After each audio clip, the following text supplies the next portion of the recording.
கர்த்தராகிய இயேசு கிறிஸ்து நாமத்தினாலே மீண்டுமாக உங்களுக்கு வாழ்த்துக்களை கூறுகிறோம். Couple of months or years back, I realized that when I go through the book of Revelation, after chapter 2 or 3, it was not making I was not able to understand anything. So I focused only on the first 3 chapters and probably the last 1 or 2 chapters. சாதாரணமாக வெளிப்படுத்தின விசேஷத்தை படிக்கும் பொழுது முதல் 3 அதிகாரங்கள் கடைசி அதிகாரம் இதுதான் எனக்கு ஏதோ புரிவது போல தோன்றுகிறது, மற்றவை எல்லாம் ஒன்றும் அதிகமாக புரியவில்லை. I hope most of you may agree that, right? We understand only the first few chapters, and in between there are a lot of things happening, may not be relevant for us, may be relevant for some of the scholars or theologians, but not like a person like me. எளிமையாக உள்ள நம்மை போன்ற பலருக்கு இந்த முதல் 3 அதிகாரம் அதற்கு கடைசி அதிகாரம் போன்றவற்றை தவிர மீது எதுவும் நமக்கு அவ்வளவாக புரிகிறதில்லை.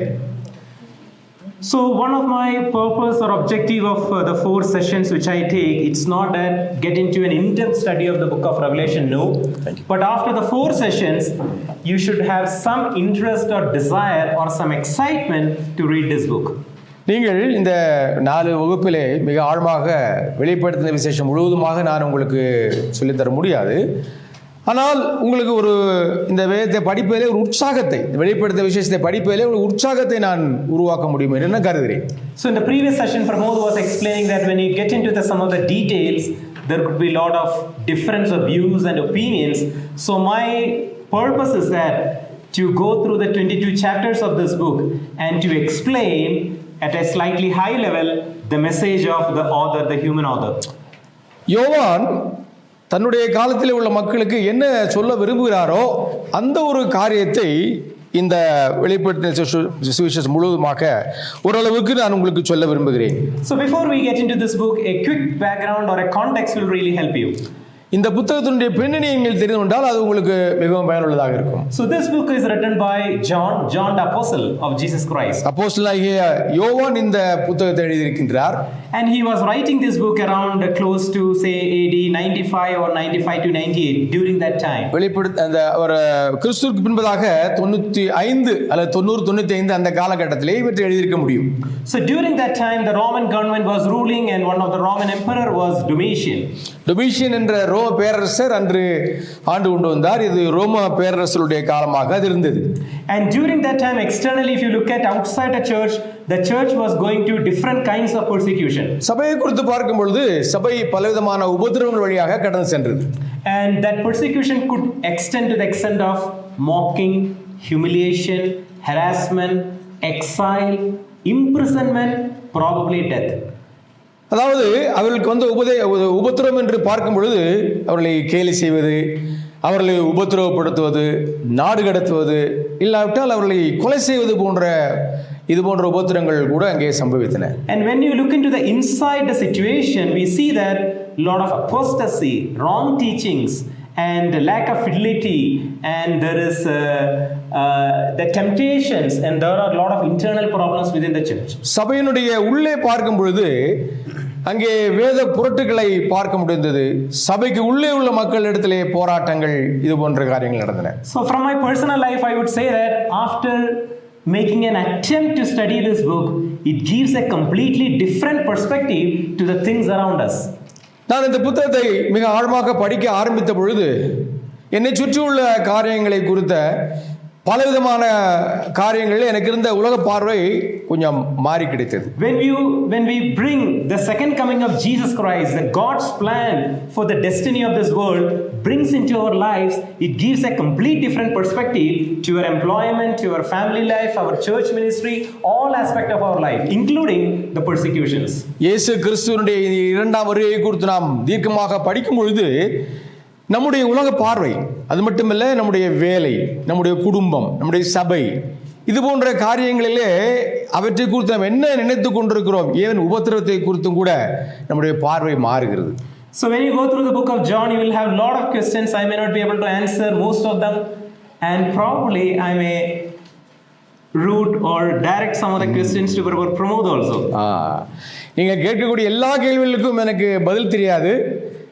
எனக்கு தெரியாத சில பதில்களை பிரமோத் நமக்கு கூறுவார். Okay, let me read the first 2 verses to start with.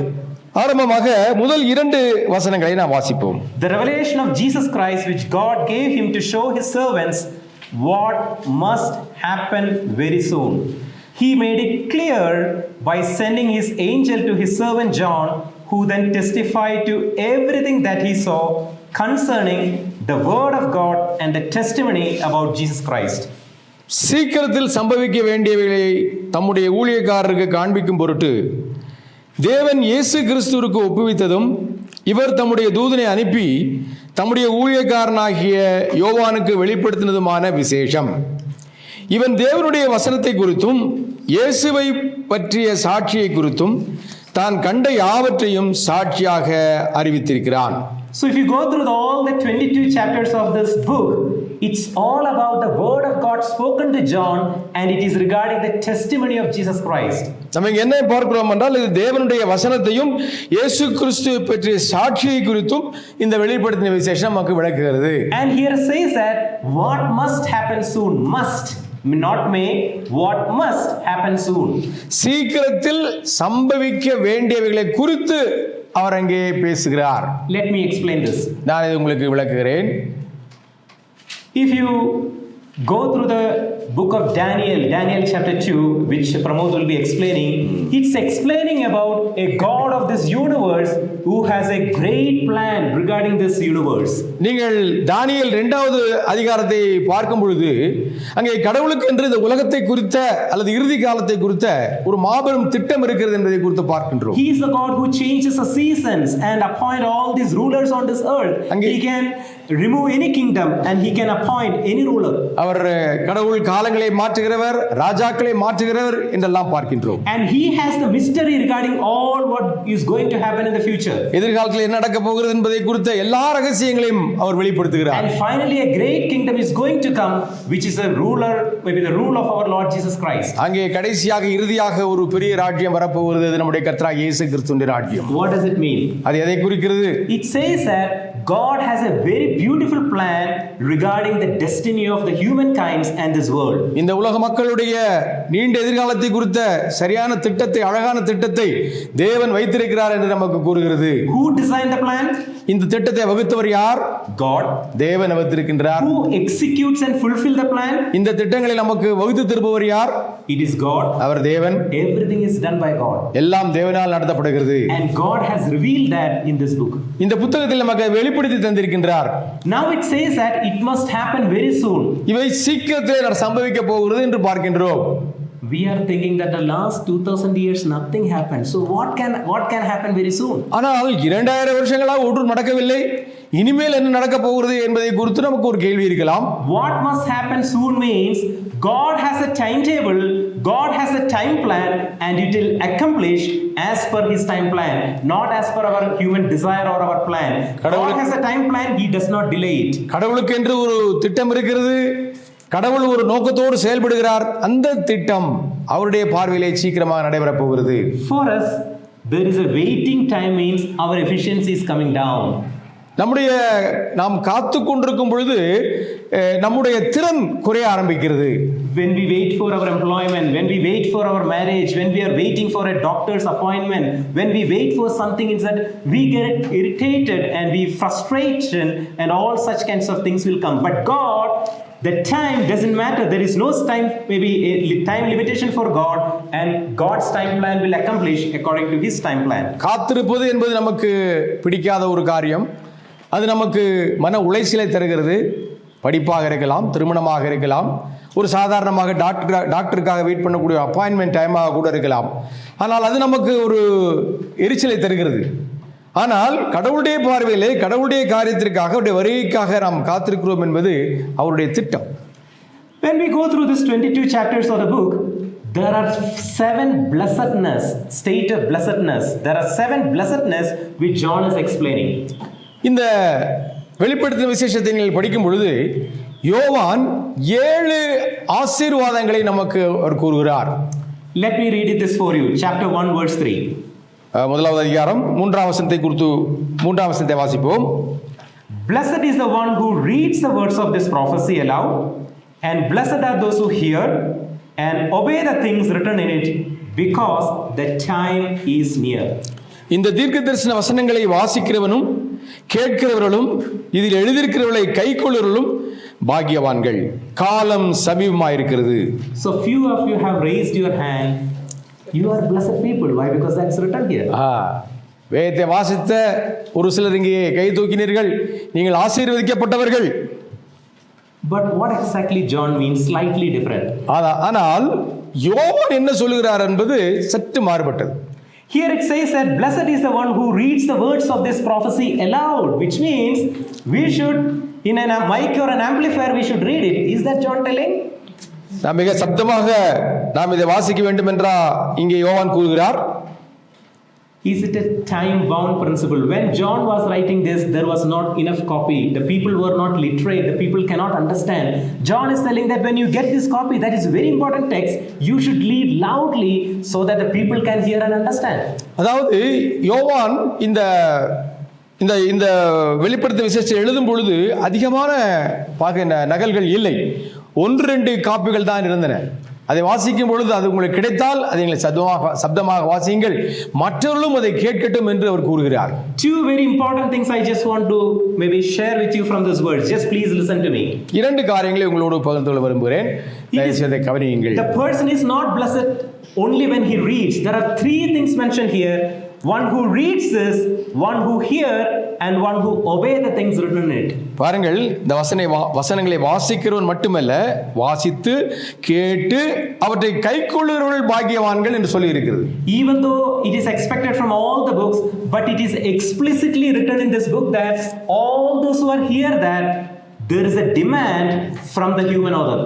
எல்லா இடத்திலுமே எல்லா புத்தகங்களையும் வாசிக்கும் பொழுது நமக்கு இது போன்ற அனுபவம் இருக்க வேண்டும். ஆனால் இந்த புத்தகத்தை குறித்து மிக தெளிவாக மிக குறிப்பாக இங்கே யோவான் கூறியிருக்கின்றார். The demand is that no one can hear this book and simply leave away from this hall.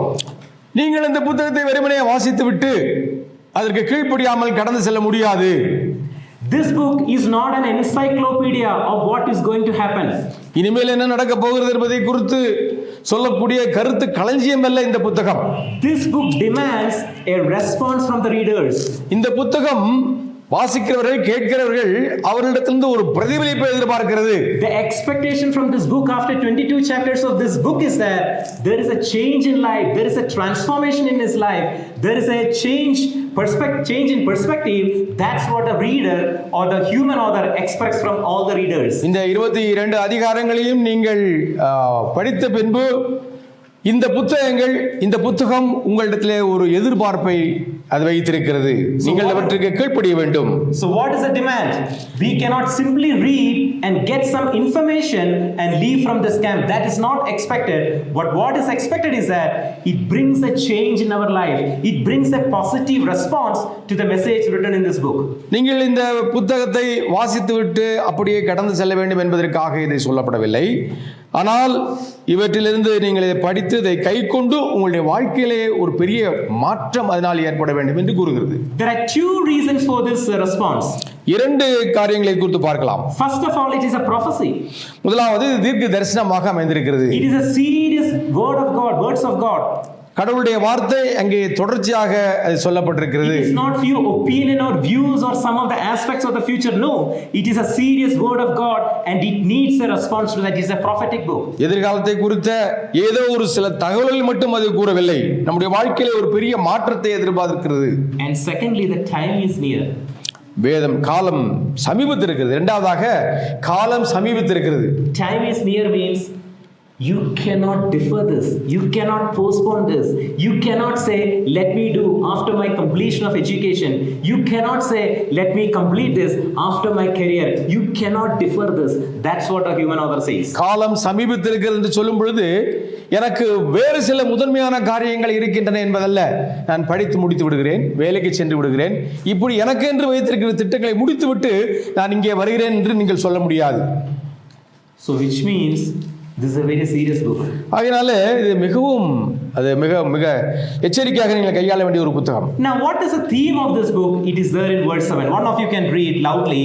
What is the theme of this book in verse 7? இந்த புத்தகத்தினுடைய மைய கருத்து என்ன என்பதை 1வது அதிகாரம் 7ஆம் வசனத்திலே நாம் வாசிக்கலாம். யாராவது வாசியுங்கள். மேகங்களுடனே வருகிறார், கண்கள் யாவும் அவரை காணும், அவரை குத்தினவர்களும் அவரை காண்பார்கள். பூமியின் கோத்திரத்தார் எல்லாரும் அவரை பார்த்து புலம்புவார்கள். அப்படியே ஆகும். ஆமென். ஆமென். Amen. What does it say? It is a reference from Daniel. It says that the Son of Man is going to get the rule, the kingdom from the Ancient of Days. Jesus Christ is going to come and he is getting all the authority to rule in this world. தானியேல் 7வது அதிகாரத்தில் சொல்லப்பட்ட அந்த மனுஷகுமாரனை குறித்து இங்கே நாம் வாசிக்கின்றோம். அவர் மேகங்களுடனே வருகின்றார் என்று நாம் வாசிக்கின்றோம். And all the people on this earth will have a positive response, or they will mourn, or with a repentant faith they will look to Jesus Christ and they will get the blessing. யாரெல்லாம் அவரை குறித்து பார்த்து சந்தோஷப்படுகிறார்களோ, மனம் திரும்புகிறார்களோ, அவர்களுக்கு அது ஒரு நல்ல செய்தியாக அமைந்திருக்கும். Fine. Now from verse 9 onwards, let me explain what is happening. 9வது வசனத்திலிருந்து என்ன நடைபெற போகிறது என்பதை நான் உங்களுக்கு விவரிக்கிறேன். Apostle John is in an island, a rocky small island called Patmos. பத்மோஸ் என்று சொல்லப்பட்ட ஒரு தீவிலே யோவான் அங்கே இருக்கின்றார். Do you know why Apostle Paul is in the land of Patmos? Is it for a sightseeing or a business visit? What exactly is the purpose? பத்மோஸ் தீவிற்கு யோவான் எதற்காக சென்றிருக்கின்றார்? அவர் அதை பார்ப்பதற்கா அல்லது அங்கே ஏதாவது பிசினஸ்க்காக அவர் சென்றிருக்கின்றாரா? Why he is in the land of Patmos? Because he stood his stand for Jesus Christ and he was a criminal offense as per the Roman, and they have exiled him to the land of Patmos. அவர் இயேசு கிறிஸ்துவுக்கு சாட்சியாக இருந்தார். அது மாபெரும் குற்றமாக கருதப்படுகிறது. அதனால அவர் நாடு கடத்தப்படுகிறார். Does he have any fellowship from the saints? மற்ற மக்களிடத்திலே அவருக்கு ஏதாவது ஒரு ஐக்கியம் உண்டா? What is his weather situation? அவருடைய காலச்சூழல் எப்படி இருக்கிறது? Whether he has proper food? நல்ல உணவு இருக்கிறதா? He is supposed to work day and night, hard work. கடினமாக அவர் இரவு பகல் உழைக்க வேண்டும். There is no hope that he will get out of that. அந்த நிலத்தை விட்டு வெளியே செல்வோம் என்ற நம்பிக்கை அவருக்கு கிடையாது. Far away the churches are getting persecuted. சபையை குறித்து பார்க்கும் பொழுது அவைகள் துன்பப்படுத்தப்படுகின்றன. He has all practical right reasons to get anxious and worried about the things in this island. இந்த தீவிலே அவர் கஷ்டப்படுவதற்கு, வருத்தப்படுவதற்கு பல காரணங்கள் இருக்கின்றன. But on one fine day morning, one thing happened. ஒரு நாள் மிக அருமையான காலை வேளையிலே ஒரு நல்ல அருமையான சம்பவம் நடந்தது. Do you know what happened? என்ன நடந்தது? If you go through this in a very dramatic way, John is explaining this. மிக ஒரு டிராமா போல, நாடகம் போல யோவான் அழகாக விவரிக்கின்றார். He heard a sound. ஒரு பெரிய சப்தம் கேட்கிறது. And when he turned back, he saw that someone is speaking to me and he is in the midst of the lampstands. அங்கே என்ன பார்க்கிறோம் என்றால், அங்கே ஒருவர் பேசிக் கொண்டிருந்தார். அவர் அங்கே விளக்கு தண்டுகள் மத்தியிலே அவர் இருக்கிறவராக இருந்தார் என்று பார்க்கின்றார். Do you know who is that person? அந்த 7 குத்து விளக்குகள் மத்தியிலே நிலையங்கி தரித்தவராக இருப்பவர் யார்? அவர் மனுஷகுமாரன். He is the person with whom he spoke, he traveled, he discussed, he slept some 60 years back. 60 வருஷத்திற்கு முன்பதாக அவரோடு கூட பயணித்து, அவரோடு கூட உணவு அருந்தி, அவரோடு கூட தன்னுடைய வாழ்க்கையை கடத்தினவர். When he, if you are reading this book for the first time, after seeing a person after maybe say 60 years of time, do you know what could have been his response? 60 வருஷத்திற்கு அப்புறமாக முதல் முறையாக ஒருவரை சந்திக்கும் பொழுது, அதாவது ஏற்கனவே சந்தித்தவரை பார்க்கும் பொழுது அவருடைய பிரதிபலிப்பு எப்படி இருந்திருக்கும்? Oh Jesus, I am meeting you after many years, right? And he'll be discussing and he'll be so encouraged and he'll be starting interacting with him. அவரிடத்திலே பார்த்து பேசி அவருடைய மகிழ்ச்சியாக இருந்து அவர் இன்னுமாக அவருக்கு அது ஆசீர்வாதமாக அமைந்திருக்கும். But that's not a picture we here we see. ஆனால் அப்படி அவர் பார்க்கவில்லை. When he saw the Jesus Christ, he is not able to describe the majesty and the glory of Jesus Christ. இயேசு கிறிஸ்துவை பார்க்கும் பொழுது அவருடைய அந்த பிரம்மாண்டத்தை அவரால் விவரிக்க முடியவில்லை. He is telling about Jesus Christ, the face is like this, the hair is like this, the robe is like this, and every aspect he is explaining that. He is not getting words to describe about a person who is very close to him 60 years back. தன்னோடு கூட 60 வருஷமாக உலாவி திரிந்த ஒரு நபரை குறித்து விவரிப்பதற்கு அவருக்கு வார்த்தைகள் இல்லை. அந்த வார்த்தைகளை குறித்து பார்க்கும் பொழுது அவருடைய தலையை குறித்து, அவருடைய முடியை குறித்து எல்லாம் பேசும் பொழுது அவரால் அதை விவரிக்க முடியாத காரியங்களாக இருந்தது. Look at close friends. மிக அருமையான நண்பர்களை குறித்து வாசியுங்கள். Jesus and John spent 3.5 years maybe very closely and with close interactions. But after many years, when John is seeing Jesus Christ, Do you know what happened to John? He became as if he was a dead person. பாருங்கள், 60 வருஷத்துக்கு அப்புறமா இயேசு கிறிஸ்துவை பார்த்த பொழுது ஒரு மரித்தவரை போல அவர் கிடக்கிறதை பார்க்கின்றோம். What was the reason? ஏன்? Jesus Christ is telling, I was dead, but not I'm a person who is alive. நான் இப்பொழுது மரித்தேன், இப்பொழுது உயிரோடு இருக்கிறேன் என்று கூறுகின்றார். Only Jesus Christ has a key for what? For the death and the Hades. மரணத்திற்கும் பாதாளத்திற்கும் உடைய திறவுகோலை வைத்திருப்பவர் இயேசு கிறிஸ்து மட்டுமே.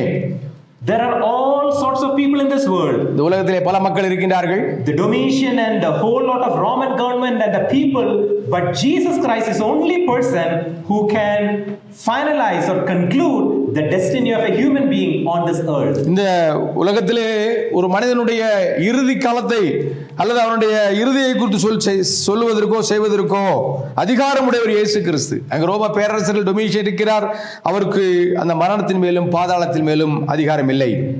I just want to say that the vision of an exalted vision completely changed the perspective of John on the island of Patmos, on the persecution, on the harassment, on the problems on this world, on the problems in this church.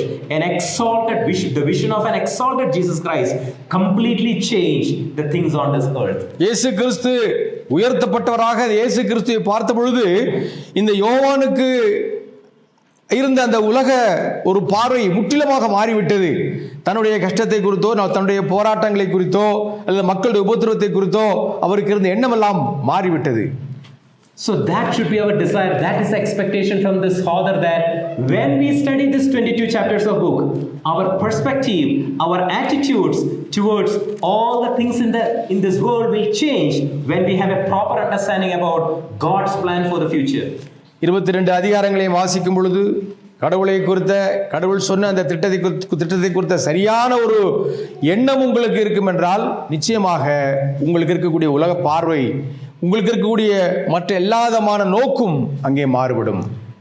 Now one of you could read verse 13 and verse 20. 13ஆம் வசனத்தையும் 20ஆம் வசனத்தையும் வாசிக்கலாம். அந்த 7 குத்து விளக்குகளின் மத்தியிலே நிலையங்கி தரித்து மார்பருகே பொற்கச்சை கட்டியிருந்த மனுஷகுமாரனுக்கு ஒப்பானவரையும் கண்டேன். என் வலது கருத்தில் நீ கண்ட 7 நட்சத்திரங்களின் ரகசியத்தையும் 7 பொன் குத்து விளக்குகளின் ரகசியத்தையும் எழுது. அந்த 7 நட்சத்திரங்களும் 7 சபைகளின் தூதர்களாம்.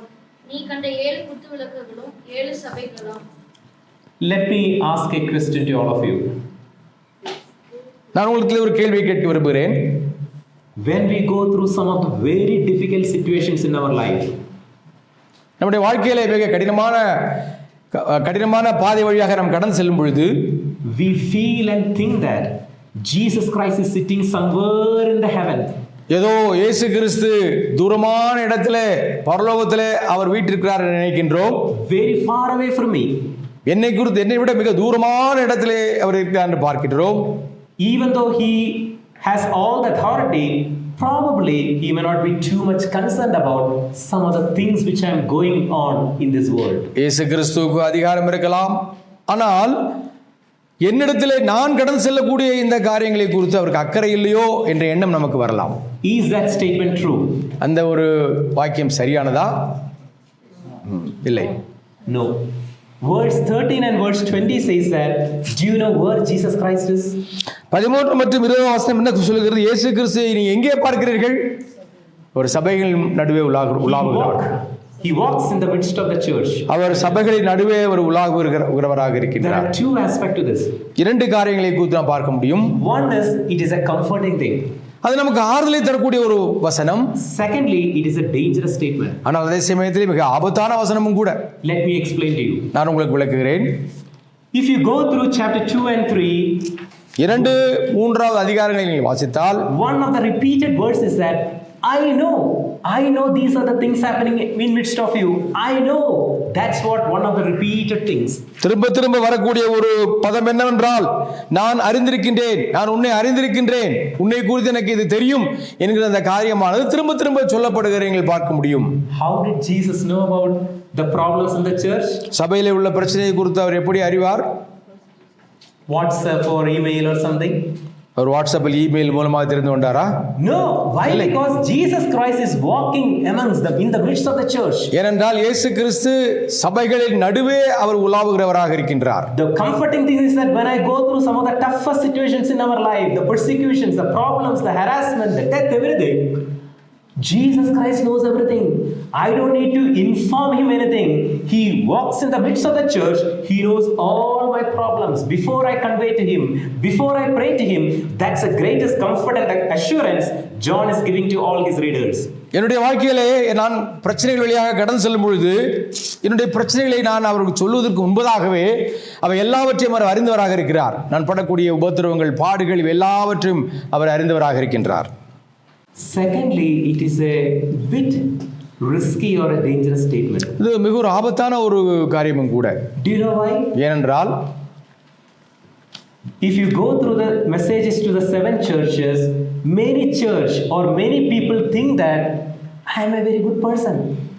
சபைகளிலே அநேகர் நினைத்துக் கொண்டிருக்கிற காரியம், நான் மிக ஒரு நல்ல ஒரு நபர் என்று நினைத்துக் கொண்டிருக்கின்றேன்.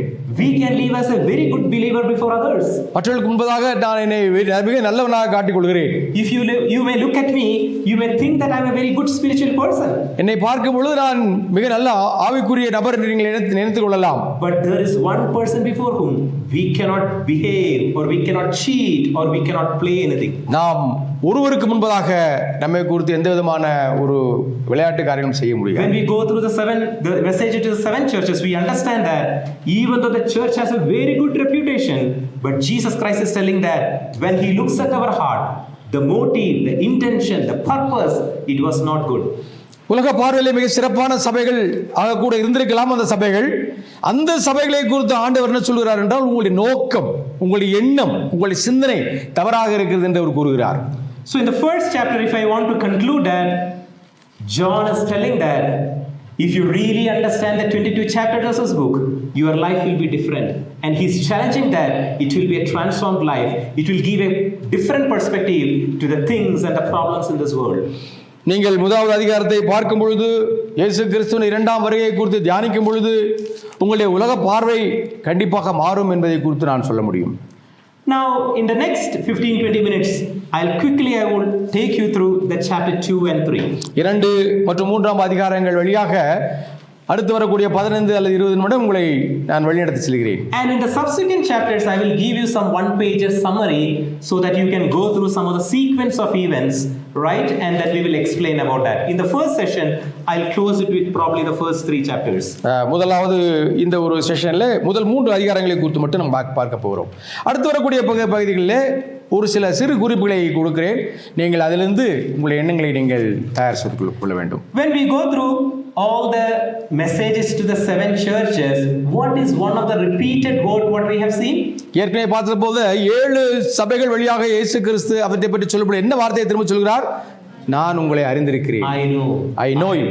நான் உன்னை அறிந்திருக்கின்றேன்.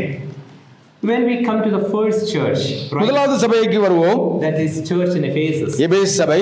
Right? Ephesus church, we know it, right? From Acts, from 1 Timothy, 2 Timothy, we know that. But let's look into Revelation to understand more about this church. எபேசு சபையை குறித்து பார்க்கும் பொழுது நீங்கள் அப்போஸ்தலர் நடவடிக்கையிலே அதை குறித்து வாசிக்கிறோம், தீமோத்தேயிலே வாசிக்கலாம். எபேசு சபைக்கு எழுதப்பட்ட நிருபத்திலும் கூட சபையை குறித்து நாம் அறிந்து கொள்ள முடியும். நம்ம இங்கே இந்த எபேசு சபையை குறித்து பார்க்க போகிறோம். If you look at church at Ephesus, if a person is coming and knocking the door that, see, I am an apostle from so and so place, there is no way they can check whether he is a true person. Why? Because there is no WhatsApp, there is no phone facility, there is no email, nothing.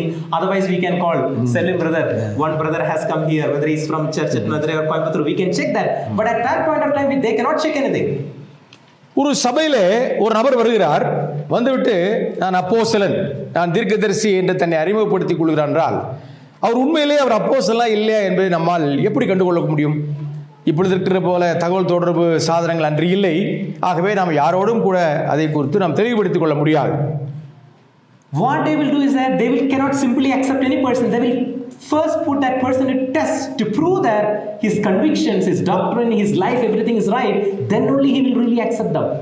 அதாவது இப்படி ஒரு மனிதன் தன்னை அப்போஸ்தலன் சொல்லிக் கொள்ளும் பொழுது அவனை உடனடியாக எல்லோரும் அங்கீகரிக்க மாட்டார்கள். அவன் சொல்வது உண்மையா என்பதை அவனிடத்திலிருந்து அதிகமாக சரியாக தெரிந்து கொண்டே அவர்கள் அவனை ஏற்றுக்கொள்வார்கள். That is one of the examples. There are like that. There are many good things about this church. இந்த சபையிலே மிக அதிகமான நல்ல காரியங்கள் இருக்கின்றன எபேசு சபையை குறித்து. So externally when we look at this church, is there any problem with that church? அந்த சபையை குறித்து பார்க்கும் பொழுது ஏதாவது பிரச்சனை இருக்கிறதா? Yes or no? Yes. Externally when we look at that church, is there any problem with that church? இந்த சபையை நீங்கள் வெளிப்பிரகாரமாக பார்க்கும்போது ஏதாவது பிரச்சனை இருக்கிறதா? It is one of the perfect church in this world. இந்த உலகத்திலே ஒரு மிக சிறந்த ஒரு பூரணப்பட்ட சபையாக அது இருக்கிறது. Now there is a scanning happening. அதனால இங்கே ஒரு பயம் அங்கே ஏற்படுகிறது. ஸ்கேனிங். அந்த கடவுள் அந்த சபையை அவர் உற்று நோக்குகிறார். When God scans the hearts of the people, God looks at the purpose and the ultimate intention, the motive.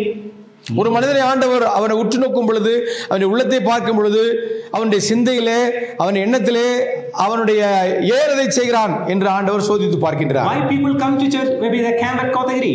எதற்காக நீங்கள் கோத்தகிரி கேம்புக்கு வருகிறீர்கள், சபைக்கு வருகிறீர்கள்? Why do we read the Bible? நான் ஏன் வேதத்தை வாசிக்கின்றேன்? Why do we attend Bible study? நான் ஏன் பைபிள் ஸ்டடி அட்டெண்ட் பண்ண வேண்டும்? Why do we go for the tract distribution? அங்கே ட்ராக்ட் டிஸ்ட்ரிபியூஷனுக்காக நான் ஏன் செல்ல வேண்டும்? The ultimate purpose, the intention, the motive, it was not the love of God. கடவுளிடத்திலே உள்ள அன்பு இல்லை என்றால் இவை செய்வதில் ஒரு பிரயோஜனம் இல்லை. How did Christ know about this? இதை குறித்து தேவன் எப்படி அறிவார்? Christ walks in the midst of the church. ஏனென்றால் அவர் தேவன் அங்கே சபை நடுவாக அவர் உலாவிக் கொண்டிருக்கின்றார். When we go through this book, understand that we cannot cheat or behave as a good person or a play before Christ. That's a very dangerous statement. நாம் ஆண்டவருக்கு முன்பதாக எந்த விதமான விளையாட்டுக்காரர்களும் செய்ய முடியாது. நாம் மிக எச்சரிக்கையாக சீரியஸாக இருக்க வேண்டும். One of the things we should question our minds and examine our hearts is that we do many things as a believer, but what is the ultimate intention or purpose? It should be the love of God. நீங்கள் விசுவாசிகளின் நிலைமையிலே பல காரியங்களை செய்யலாம். ஆனால் ஒரு எண்ணம் இயேசு கிறிஸ்துவின் மேலுள்ள அந்த அன்பு தான் உங்களை உந்தி தள்ளக்கூடிய ஒரு சக்தியாக இருக்க வேண்டும். Quickly, let's come into the second church, which is Smyrna. Smyrna சபைக்கு வருவோம். இரண்டாவது சபை. That's very poor church, small church. மிக சின்ன எளிமையான ஒரு சபை. Christ is giving 2-3 points regarding the persecution. அங்கே உள்ள உபத்திரவங்களை குறித்து 2 அல்லது 3 காரியங்களை ஆண்டவர் கூறுகிறார். In Chennai or in Tamil Nadu, right, we don't know what is persecution. தமிழ்நாட்டிலோ சென்னையிலோ உபத்திரவம் என்றால் என்ன என்பதை நாம் அறியாமல் இருக்கின்றோம். What is the definition of persecution for a person in South India? தென்னிந்தியாவில் இருக்கக்கூடிய நமக்கு உபத்திரவம் என்றால் என்ன? If we give the tract institution, someone will say that I don't need this. That is a persecution for us, or that is something very negative for us. நீங்கள் இந்த டிராக்டரை மற்றவர்களுக்கு கொடுக்கும் பொழுது அவர் ஏற்றுக்கொள்ளவில்லை என்றால் அதை நீங்கள் பெரிய உபத்திரவமாக கருதுவீர்கள். But what Jesus Christ is telling that when you want to really follow Christ, what you can expect from your life is what the world has done to Jesus Christ. நீங்கள் உலகம் இயேசு கிறிஸ்துவுக்கு என்ன செய்ததோ அதை உங்களுக்கு செய்தால் அதுதான் உண்மையான உபத்திரவம். So suffering should not be a surprise to us. Suffering is a normal thing for a Christian. உபத்திரவம் என்பது நம்மை ஆச்சரியப்படுத்தக்கூடிய ஒன்றாக இருக்க வேண்டிய அவசியம் இல்லை. அது சாதாரணமான ஒரு விஷயம். நீங்கள் நல்ல ஒரு சராசரி விசுவாசியாக இருந்தால் உபத்திரவம் என்பது உங்களுக்கு வரக்கூடிய சராசரி காரியம். Secondly, the suffering is not for a long period of time. It ends when you die in this world. அந்த உபத்திரத்தை குறித்து பார்க்கும் பொழுது உங்களுக்கு மரித்ததுக்கு அப்புறமாக உங்களுக்கு அந்த உபத்திரம் இருக்க போவதில்லை. மிக சிறிய குறுகிய காலத்திலேயே முடித்துவிடும். Beyond that suffering, there is a great glory awaiting us. அந்த மரணத்திற்கு அப்புறமாக வரக்கூடிய அந்த காரியங்களை எண்ணி பார்த்தால் ஒரு மகிமை உங்களுக்காக காத்திருக்கின்றது.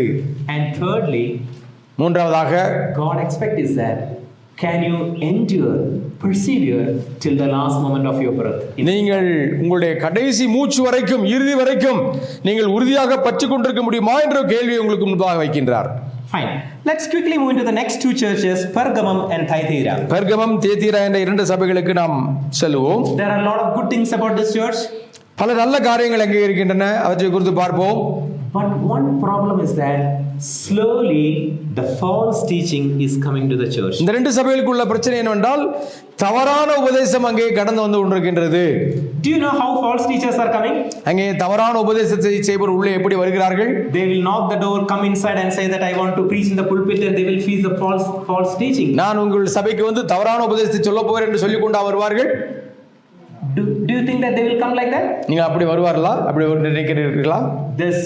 The uniqueness of the wrong teaching is that it comes slowly into the church, that even the people in the church, they don't know that whether it's a right teaching or a wrong teaching. தவறான உபதேசம் இங்கே வரும் பொழுது மிக மிக அமைதியாக, வேகம் குறைவாக அது உள்ளே வரும், பின்பதாக வேகம் அங்கே பெருகும். சபையிலே உள்ளவர்கள் கூட உடனடியாக அதை அறிந்து கொள்ள முடியாது. So when John was writing this, யோவான் அதை எழுதும் பொழுது there are a lot of religious, cultural and social events that once you get into that, we don't know when we'll be crossing that boundary in terms of immorality or sexuality or wickedness or idolatry in our life. இந்த விதமாக பார்க்கும் பொழுது உண்மையான விக்கிரகாராதனை என்ன, சோதனை என்ன என்பதை நாம் கண்டுகொள்ள எச்சரிக்கையாக இருக்க வேண்டும். And it is all, there are right reasons, probably practically for all reasons. Once a believer gets into that, he may not know when he is crossing that boundary. அதாவது இந்த விசுவாசி அந்த தவறான உபதேசத்திற்கு தன்னை அவன் வெளிப்படுத்தும் பொழுது எந்த சமயத்தில் அவன் தவறான உபதேசத்திற்குள்ளே செல்கிறான் என்பது அவனுக்கு தெரியாது. Jesus Christ knows that the people have crossed the boundary and he's telling that repent and come back. இயேசு கிறிஸ்துவுக்கு தெரியும். ஆகையால் அவர் கூறுகிறார், நீங்கள் தவறான உபதேசத்துக்குள்ளாக சென்று விட்டீர்கள், நீங்கள் மனம் திரும்ப வேண்டும் என்று அவர் கூறுகிறார். Fine. நல்லது. Let's quickly go into church in Sardis. Sardis இன்றைய சபைக்கு வருவோம். Let's read verse 1. முதலாவது வசனம். சர்தை சபையின் தூதனுக்கு நீ எழுத வேண்டியது என்னவெனில், தேவனுடைய 7 ஆவிகளையும் 7 நட்சத்திரங்களையும் உடையவர் சொல்லுகிறதாவது, உன் கிரியைகளை அறிந்திருக்கிறேன், நீ உயிருள்ளவன் என்று பெயர் கொண்டிருந்தும் That's fine. So this church has a great reputation. இந்த சபையை குறித்து பார்க்கும் பொழுது ஒரு மிக நன்மதிப்பு பெற்ற ஒரு சபை. What is the reputation the church has? அந்த சபையின் நன்மதிப்பு என்ன?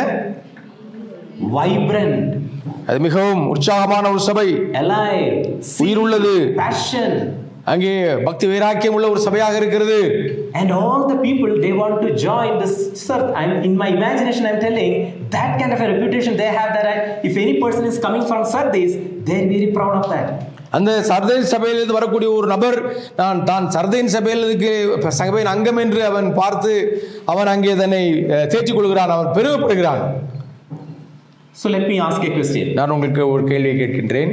Those who are in corporate life, they at the end of the year there is a performance evaluation. அங்கே நீங்கள் ஒரு கார்ப்பரேட் செக்டாரில் வேலை பார்த்து கொண்டிருந்தால் உங்களுடைய வேலை எப்படி நடந்திருக்கிறது என்பதை குறித்த ஒரு மதிப்பீடு அங்கே செய்யப்படும். All those who are working in the corporates, we will say that we have performed well. நாங்கள் மிக நன்றாக வேலை செய்திருக்கின்றோம். But our manager will come and say that no, sorry, you have not really performed well. நீங்கள் மிகச் சரியாக செய்யவில்லை என்று அவர் கூறுவார். That's a very lighter example. அது மிக சாதாரணமான ஒரு எளிய உதாரணம் உங்களுக்கு சொன்னேன். What exactly is the performance evaluation about maybe this church makes about that church itself? இந்த சபையை குறித்துதான ஒரு மதிப்பீடு என்ன? What is the church thinking about themselves? இந்த சபையை குறித்து இந்த சபை என்ன சிந்தித்துக் கொண்டிருக்கிறது? Is there any scope for improvement? அதற்கு இன்னும் மேம்படுத்துவதற்கு ஏதாவது வாய்ப்பு இருக்கிறதா? எதுவுமே இல்ல. Nothing is there. அதை உயர்த்துவதற்கு வேற ஒன்றும் இல்லை. It's an alive church, it's an active church. மிக சிறப்பான ஒரு சபை, நல்ல சபை. But when Jesus looks at that church, is it a dead church? ஆனால் இயேசு கிறிஸ்துவை பார்க்கும் பொழுது அது மரித்து போன ஒரு சபை என்று அவர் பார்க்கின்றார். Many times that can happen in our life. நம்முடைய வாழ்க்கையிலே இது நடைபெறுவதற்கு ஏது உண்டு. Only one person can evaluate in one of the perfect way, that is Jesus Christ, and let's look for his evaluation. இயேசு கிறிஸ்து மட்டும்தான் நம்மை சரியான மதிப்பீடு செய்ய முடியும். Second last church, Philadelphia. Philadelphia சபைக்கு வருவோம். Now John is seeing in a vision that, look at, there is a door which is open. ஒரு திறந்திருக்கின்ற ஒரு கதவை இங்கே பார்க்கின்றார்.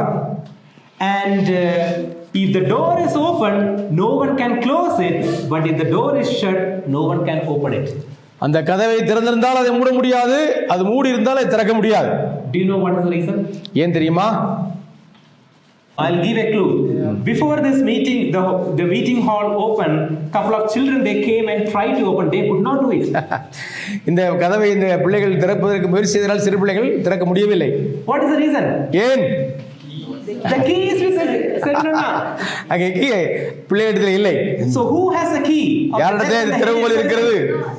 Jesus Christ. இயேசு கிறிஸ்துவிடம் தான் அந்த திறவுகோல் இருக்கிறது. If the door is open for the church, no one can close it. You have always that access to Jesus Christ. இயேசு கிறிஸ்துவுக்கு பக்கத்திலே நீங்கள் ஒருவருக்கு எல்லா சுதந்திரமும் உண்டு. அந்த திறந்திருந்த கதவுக்கு வழியாக செல்வதற்குள்ள தாக்கோல் அது இயேசுவிடம் இருக்கிறது. But if you have rebelled against Jesus Christ and the door is closed, nothing can be done. அந்த கதவு அடைபட்டு விடும் என்றால் நீங்கள் என்ன முயற்சி செய்தாலும் அதற்குள்ளே பிரவேசிக்க முடியாது. Fine. I will request you to read one more verse 10. 10வது வசனத்தை வாசிப்போம். என் பொறுமையை குறித்து சொல்லிய வசனத்தை நீ காத்து கொண்டபடியினால் பூமியில் குடியிருக்கிறவர்களை சோதிக்கும்படியாக பூச்சக்கரத்தின் மேலெங்கும் வரப்போகிற சோதனை காலத்திற்கு தப்பும்படி நானும் உன்னை காப்பேன். That's right. Let me explain this verse. இந்த வசனத்தை உங்களுக்கு விளக்குகிறேன். See, there is a test going to come. ஒரு சோதனை வரப்போகிறது. That test we are going to discuss in the second session. இரண்டாவது செஷனிலே நாம் அதை குறித்து பார்க்க போகின்றோம். Where the test is going to happen? It is happening in Tamil Nadu or in Kerala or in Andhra. Which place that test is going to happen? இந்த பரிசோதனை எங்கே நடைபெற போகிறது? The whole world that test is going to happen. இந்த உலகம் முழுவதுமாக இந்த பரிசோதனை நடக்க போகிறது. Is it a future tense or a present tense or a past tense? இது எதிர்காலத்தில் நடக்க போகிற சம்பவமா இப்பொழுது நடக்கிற சம்பவமா? Future tense. எதிர்காலத்தில் இது நடக்க போகிறது. Now in that test I will make a statement. You tell me whether that is right or wrong. நான் ஒரு ஸ்டேட்மென்ட் ஒரு வாக்கியம் சொல்கிறேன், சரியா தவறா என்று சொல்லுங்கள். I will protect you from the test which is going to happen to the whole world. அந்த உலகத்தில் இருக்கக்கூடிய அந்த சோதனையிலிருந்து நான் உன்னை காப்பேன் என்று ஒரு சொல்லக்கூடிய ஒரு வாக்கியம் சரியா? Is it right or wrong? Huh? Wrong. It says that I will keep you away from the hour of testing which is going to happen in the whole world. சோதனைக்கு தப்புவேன் என்று சொல்லவில்லை, தப்புவிப்பேன் என்று சோதனை காலத்திற்கு உங்களை தப்புவிப்பேன், அதற்காக உங்களை வைத்திருக்கிறேன் என்று கூறுகிறார். So it is not that during that trouble or tribulation I will protect you. It is not that meaning, but during that tribulation or that whole test which is going to come, I will keep you away from that test which is going to happen. Please repeat. Sorry? Please repeat. Yeah, this verse does not say that during the test which is going to happen in the whole world, I will protect you, I will keep you safe. That verse doesn't say that. வேதம் என்ன சொல்லவில்லை என்றால் இந்த உலகத்திலே எல்லாம் வரப்போகின்ற அந்த கஷ்டத்திற்கு உங்களை தப்புவிப்பேன் என்று கூறவில்லை.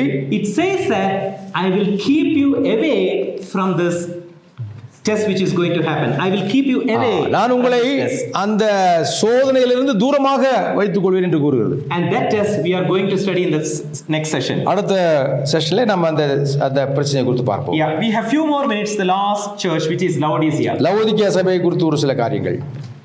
Look at me. என்னை பாருங்கள். We are going to a marketplace. ஒரு மார்க்கெட் பிளேஸ்க்கு செல்கிறோம். There is a beggar sitting there. அங்கே ஒரு பிச்சைக்காரன் உட்கார்ந்திருக்கின்றார். That beggar does not have a proper dress. அவருக்கு ஒரு நல்ல ஒரு Dress அவனிடத்தில் இல்லை. That beggar is blind. அவனுக்கு கண் தெரியவில்லை. And he is about to cross a very busy road. அங்கே ஒரு பிஸியாக இருக்கக்கூடிய அந்த சாலை வழியாக கடந்து செல்கிறான். And he is in a very wretched situation. மிக மோசமான ஒரு சூழ்நிலையில் அவன் இருக்கின்றான். Now we are going to help that person, beggar. நாம் அந்த பிச்சைக்காரனுக்கு உதவி செய்ய போகிறோம். We have all good dress with us. நல்ல Dress நமக்கு இருக்கிறது. We have all good food with us. நல்ல உணவு இருக்கிறது. And for his eyes, right, we want to protect him. Otherwise, when he cross the road, he may get into some kind of an accident. அங்கே அந்த ரோடை சரியாக கடக்கவில்லை என்றால் அவனுக்கு ஆபத்து வரலாம். Do you know what is this beggar telling? இந்த பிச்சைக்காரன் என்ன கூறுகின்றான்? See, I am rich. நான் ஐஸ்வர்யவான், பணக்காரன் என்று கூறுகிறான். I have all the dress with me. என்னிடத்தில் எல்லா விதமான உடைகளும் இருக்கின்றன. Who says I am blind? I can see everything. நான் குருடன் இல்லை, நான் எல்லாவற்றையும் பார்க்க என்று கூறுகிறான். Who says I am a wretched person? I am a very beautiful and a rich person. நான் மிக அழகாக இருக்கின்றேன் என்று தன்னை குறித்து கூறுகின்றான். What do you say about that person? அந்த நபரை குறித்து என்ன சொல்லுவீர்கள்? That is the situation of this church in Laodicea. Laodicea சபையினுடைய பிரச்சனை அதுதான். That church is telling that we don't have any need. எங்களுக்கு எந்த விதமான தேவையும் இல்லை என்று அவர்கள் கூறுகிறார்கள். I don't have any need from Jesus Christ. I have everything self-sufficient. இயேசு கிறிஸ்துவிடமிருந்து எனக்கு எந்த தேவையும் இல்லை. Christ is telling that this is your problem. இதுதான் உடைய பிரச்சனை என்று ஆண்டவர் கூறுகிறார். Let me summarize here. நான் இதை உங்களுக்கு சுருக்கி சொல்கிறேன். First 3 chapters what we have seen is that முதல் 3 அதிகாரங்களில் நான் பார்க்கக்கூடிய காரியங்கள் என்னவென்றால், God has a very beautiful plan regarding the future destiny of the humans and the world, how the world is going to end. உலகம் ஒரு ஒரு ஒரு முடிவை நோக்கி சென்று கொண்டிருக்கிறது. ஆண்டவர் ஒரு அழகான திட்டத்தை வைத்திருக்கின்றார்.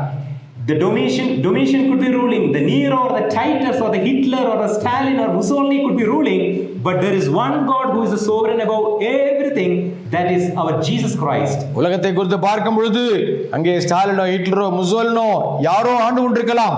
ஆனால் அதுக்கு பின்னால் ஆட்சி செய்பவர் ஆண்டவர். உலகத்தை அவர் நடத்தி கொண்டிருக்கின்றார். Many times we think that somehow God's planning is not going well. அங்கே கடவுளுடைய திட்டம் மிக சிறப்பாக செல்லவில்லை என்று நாம் நினைக்கின்றோம். When we see some of the persecutions, somehow we see that the God's plan is not working well. இந்த உலகத்தில் நடக்கக்கூடிய உபத்திரங்களையும் கஷ்டங்களையும் பார்க்கும் பொழுது கடவுளுடைய திட்டம் சீராக செல்லவில்லை என்று நாம் நினைக்கிறோம். But the first 3 chapters it says that if God has designed a plan, it is a God who execute and fulfill that plan, and no one can thwart or no one can fail his plan. ஆண்டவர் ஒரு திட்டத்தை அவர் ஏற்படுத்தியிருந்தார் என்றால் அதை மாற்றி அமைக்க யாராலும் கூடாது. Second thing, what we have seen from the first 3 chapters is that after reading the 22 chapters of this book, we cannot simply leave from this hall or this category. It demands a positive response from all those who are sitting here. இரண்டாவதாக நான் பார்க்கக்கூடிய காரியம் என்னவென்றால், இது 22 அதிகாரங்களை வாசித்த பிறகு நீங்கள் அதே வண்ணமாக திரும்பி செல்ல முடியாது. அது உங்களுடைய வாழ்க்கையிலே ஒரு பெரிய மாற்றத்தை எதிர்பார்க்கிறது. And the third thing, மூன்றாவதாக, we cannot play or behave as a very good believer or a spiritual person before Jesus Christ. இயேசு கிறிஸ்துவுக்கு முன்னதாக நாம் மிக நல்லவர்களைப் போல் நடிக்க முடியாது. He knows all the things in our hearts and minds. நம்முடைய உள்ளத்தில் உள்ள எல்லா காரியத்தையும் ஆண்டவர் அறிவார். He knows all our intentions and the attitudes and the thoughts and the purpose, everything, and he examines that. நம்முடைய உள்ளத்திலே உள்ள எல்லா காரியங்களையும், சிந்தனைகளையும், எண்ணங்களையும் எல்லாம் அறிகிறார். Many times we think that we are a reputed person, we have everything, we don't have any kind of a need, but we are something like that person we have seen in this chapter. எல்லாம் நமக்கு இருக்கிறது என்று நினைத்துக் கொண்டிருக்கின்றோம். ஆனால் அதே சமயத்தில் ஒன்றுமில்லாதவர்களாக காட்சியளிக்கின்றோம். At the same time, in all our worries and problems and difficulties in our life, Jesus Christ is very close to us. We can share all the problems with him. He is not far away. The door is open and we always have access to Jesus Christ. நம்முடைய வசனங்களை பார்க்கும் பொழுது நாம் என்ன பார்க்கணும் என்றால், நம்முடைய உபத்திரவத்திலே இயேசு கிறிஸ்து நம்மோடு கூட இருக்கிறவராக இருக்கிறார். ஏதோ தூர இடத்தில் என்னோடு வேடிக்கை பார்ப்பவராக, ஒன்றும் செய்ய இயலாதவரை போல அல்ல, நம்மோடு கூட இருந்து நமக்காக செயலாற்றம் செய்கின்றார். What God has planned, it must happen, it will happen, and it will happen soon. கடவுளுடைய திட்டம் என்பது நிச்சயமாக நடைபெறும். எந்த விதமான மாற்று கருத்தும் இல்லை. May God help us to continue this discussion in the subsequent session. May God help all of us. Thank you. நம் அனைவருக்கும் ஆண்டவரை அதிகமாக புரிந்து கொள்ள கர்த்தர் உதவி செய்வாராக. ஆமென்.